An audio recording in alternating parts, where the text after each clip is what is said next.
Sou o Isaac, sou da turma do nono ano A. Minha equipe irá apresentar um trabalho um pouco curto sobre a Guerra do Contestado.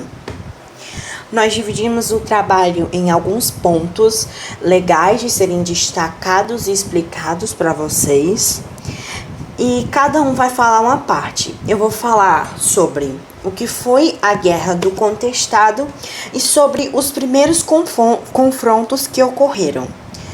Tá legal? Então vamos lá. A minha equipe, minha equipe sou eu, Isaac Freire, o Ângelo Alencar, o Ronei Filho e o Silvio Neto. O nome do Silvio Neto não tá aqui porque eu acho que ocorreu algum erro, mas ele é da nossa equipe. Vamos lá. Vamos começar a falar sobre a Guerra do Contestado. A Guerra do Contestado. A comunidade de Quadrante Santo levou para a região um grande número de pessoas pobres e relegadas. Isso causou uma grande inquietação entre os coronéis, que começaram a acreditar que tal movimento criaria uma intensa revolta.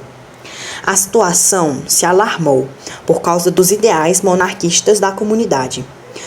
Assim, em setembro de 1912, os grandes fazendeiros chamaram a força pública para atacar e expulsar os poceiros. De um lado estavam soldados armados e forças do governo. Do outro, um grande número de pessoas humildes, armadas somente de machados, espingardas e facadas. Alguns sertanejos fugiram para as cidades vizinhas e outros morreram durante esse conflito. Entre eles, o Messias João Maria, que foi enterrado pelos seguidores apenas com pedaços de madeiras, pois acreditavam que o líder um dia ressuscitaria. Depois da morte de José Maria, surge Maria Rosa, a Joana d'Arc do Sertão, outra personalidade importante para a Guerra do Contestado. A menina de apenas 15 anos afirmava receber ordens diretas de José Maria para que reorganizasse os revoltosos para o contra-ataque. Assim, outros conflitos passaram a se desenrolar em 1914, mas nenhum foi bem sucedido para a população do Quadrante Santo. Já em março do mesmo ano, os revoltosos conseguem uma grande vitória, que encheu de esperança os contestantes. Várias medidas começaram a ser tomadas pela comunidade para continuarem em vantagem. Passaram então a usar algumas técnicas de guerrilha. Criaram um manifesto monárquico e invadiram fazendas de coronéis para a aquisição de recursos que talvez os ajudassem. O fato repercute diretamente no governo e isto resolve a designar General Carlos Frederico de Mesquita, que participou da Guerra de Canudos para comandar uma ação contra os revoltosos. Uma coisa que é muito boa de ressaltar aqui, que eu não coloquei aqui nos slides, é o contexto histórico que ocorreu a Guerra do Contestado. Eu vou falar só um pouquinho. O contexto histórico. O país vivia um desenvolvimento no ano de 1900. A industrialização se desenvolvia e rodovias continuavam a ser abertas com o intuito de interligar os estados do Brasil, ou seja, estava tendo um grande avanço econômico e político no Brasil, já que a monarquia já tinha caído nessa época. Uma faixa de terra de aproximadamente 30 quilômetros de largura foi desapropriada para iniciar a construção de uma estrada de ferro, que interligaria a região sul à região sudeste. Esses terrenos atravessavam os estados do Paraná e Santa Catarina. Vários pozeiros de área foram depriorizados para a realização desse projeto, e outros tantos pequenos fazendeiros que viviam na extração de madeira foram à falência. Entretanto, os impactos das desapropriações foram neutralizados pelas promessas de trabalho no canteiro de obras da rodovia. Outro problema enfrentado pela população era a falta de regularização das posses de terras, além do que os grandes proprietários obrigavam o abandono de suas pequenas propriedades pelos poceiros. Isto gerou diversos problemas sociais, além da insatisfação popular. Foram a união desses fatores que contribuíram para favorecer o início da Guerra do Contestado. Bom dia, meu nome é Rony e eu vou falar o poder dos monges. A fama foi a presunção de ter ressuscitado um jovem, provavelmente apenas a vítima de catalepsia paralótica. Supostamente também recobrou a saúde da esposa do coronel Francisco de Almeida, acomética de uma doença incurável.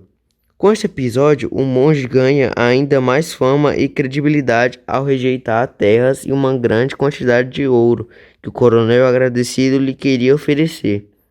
A partir daí, José Maria passou a ser considerado santo, um homem que veio à terra apenas para curar e tratar os doentes e necessitados. Metódico e organizador, estava muito longe do perfil do curador vulgares. Sabia ele escrever e anotar em seus cadernos as propriedades medicinas das plantas encontradas na região. Com o sentimento do coronel Almeida, montou no rancho em um dos capatas o que chamou de farmácia do povo, onde fazia o depósito de ervas medicinas que utilizavam no atendimento diário até horas tardes da noite a quem quer o visitasse.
Bom dia, eu sou o Ângelo e eu vou falar sobre algumas estratégias da Guerra do Contestado e algumas estatísticas.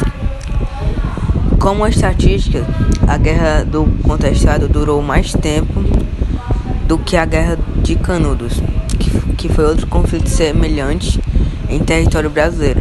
Em 4 anos, foram 9.000 casas queimadas e 20.000 pessoas mortas. E algumas estratégias foram a construção de estrada de ferro, São Paulo-Rio Grande, de 1908 a 1910, criação de municípios de Canoinha, Itaiópolis, Três Barras e Timbó Grande. Oi, eu sou o Silvio Neto. Eu vou falar agora das estatísticas do confronto. A área conflagrada, 20.000 km², população na área envolvida de conflito, aproximadamente 40.000 habitantes, municípios do Paraná na época, Rio Negro, Itaiópolis, Três Barras, União da Vitória e Palmas, municípios de Santa Catarina na época, Lages, Curitibanos, Campos Novos, Canoinhas e Portos União. A tropa federal chegou a reunir mais de 7.000 soldados associados às políticas de Santa Catarina, Paraná e grandes grupos de vaqueanos civis, como era chamado os capanga dos fazendeiros. Acredita-se que os mortos em combate por epidemias e fome passavam dos 10.000. As consequências eram, em 20 de outubro de 1916, a assinatura de acordo com os limites Paraná e Santa Catarina no Rio de Janeiro. 7 de novembro de 1916, manifestações municípios do contestado paranaense contra o acordo. De maio a agosto de 1917, sublevação popular no contestado paranaense, pós-estados das missões. Maio e junho de 1917, ascensão e assassinato do Monse Jesus Nazareno. 3 de agosto de 1917, homologação final de acordo de limites. Setembro de 1917, instalação dos municípios de Mafra, Joacaçaba, então Cruzeiro, Chapeco e de Porto União. 1918, reinício da colonização no centro-oeste catarinense por empresas particulares. Janeiro e maio de 1920, revolta política em Enval e Cruzeiro. Março de 1921, revolta dos caboclos contra a medição de terras entre Catatumbas e Capinzal.